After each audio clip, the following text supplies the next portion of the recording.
When the World Economic Forum said that in 2030 that you'll own nothing, they weren't joking. And this even includes Christmas trees. That's right, folks. The Great Reset is coming for Christmas.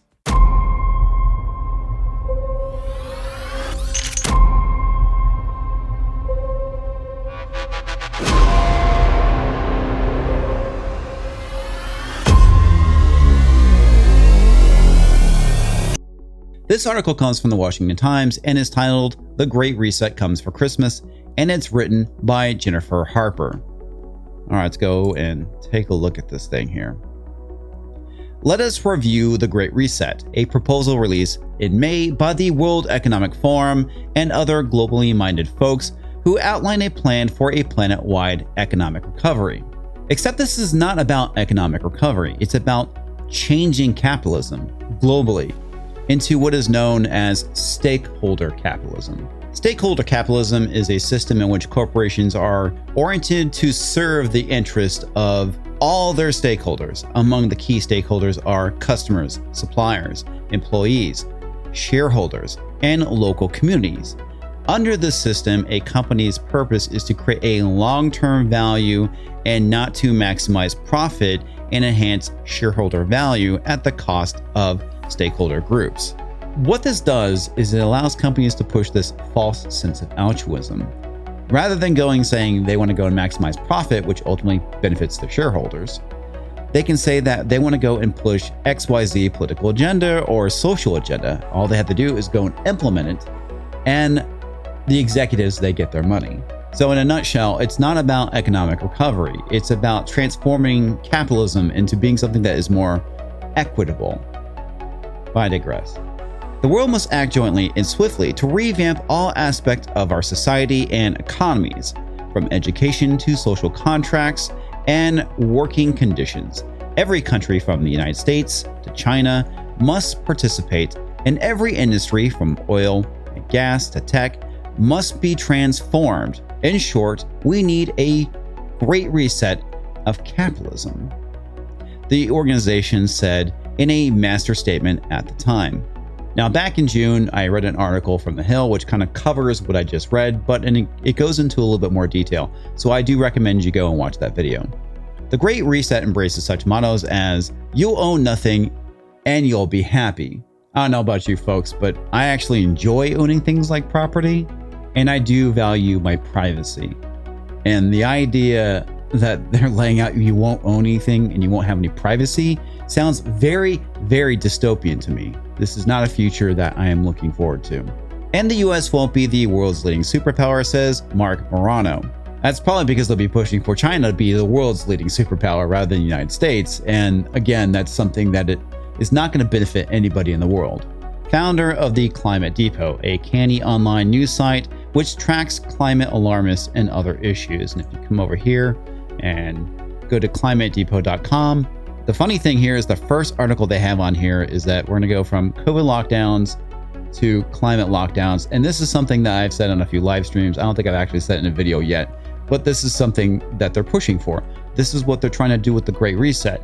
And COVID is the test bed. So yes, expect climate lockdowns under Biden. He found these phrases in a video produced by the World Economic Forum, WEF for short. The outreach, Mr. Morano says, is now coming for the greenest of icons of the Christmas season. The Great Reset / Green New Deal / Build Back Better are all using COVID-19 and climate emergency to very clearly lay out our future.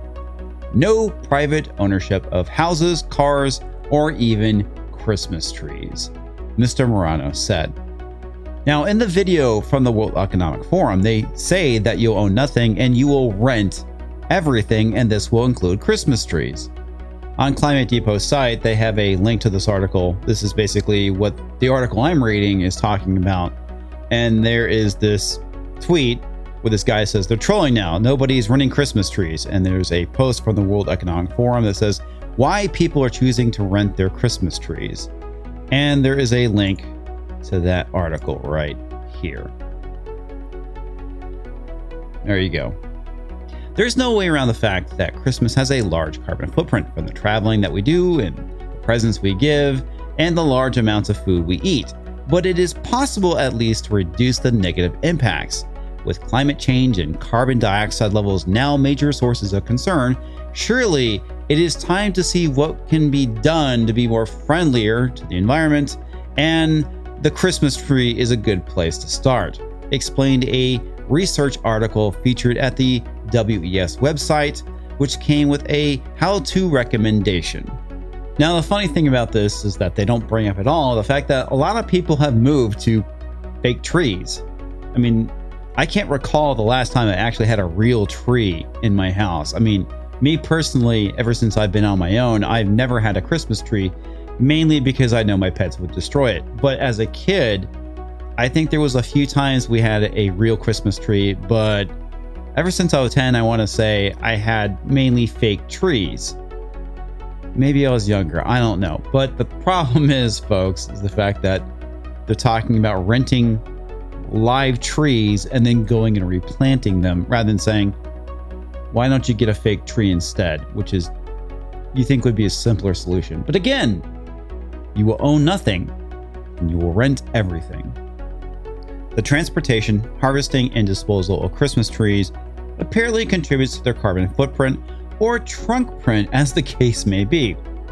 World Economic Forum touts the Christmas tree rental. Christmas trees are being rented over the festive period in a bid to stop millions of trees from going to landfill. Now, I don't know about you folks, but in my town, they actually do recycling Christmas trees so they don't go into landfills.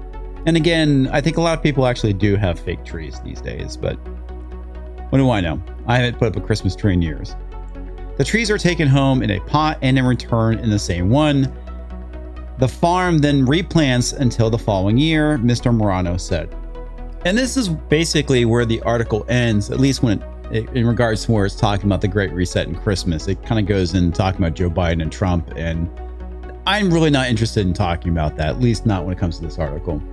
So what do you think?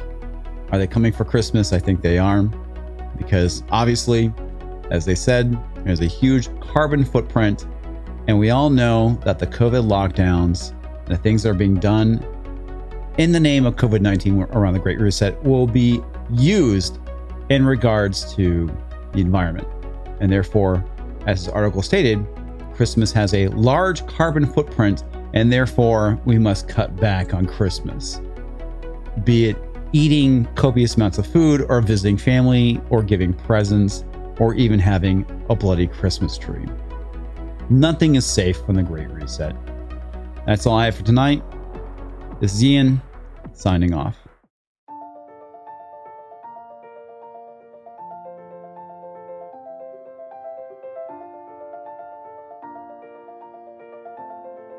Thanks for watching.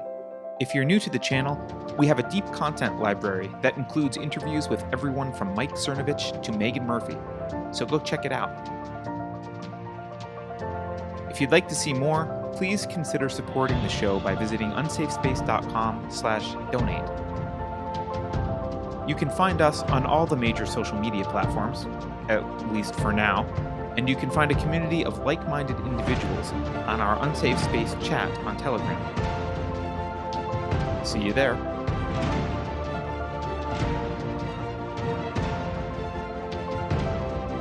Warning.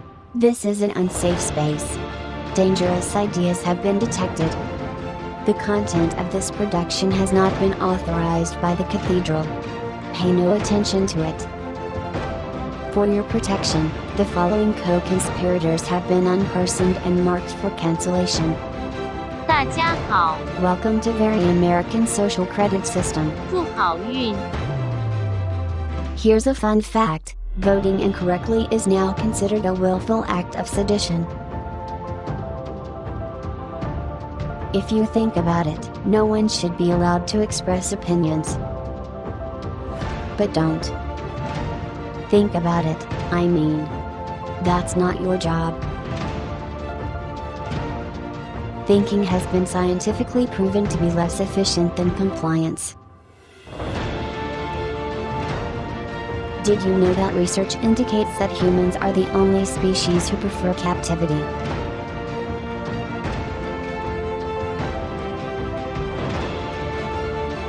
Computer voice courtesy. Never mind, that last line is fake news. Please disregard it and return to your safe space immediately. There will be cake.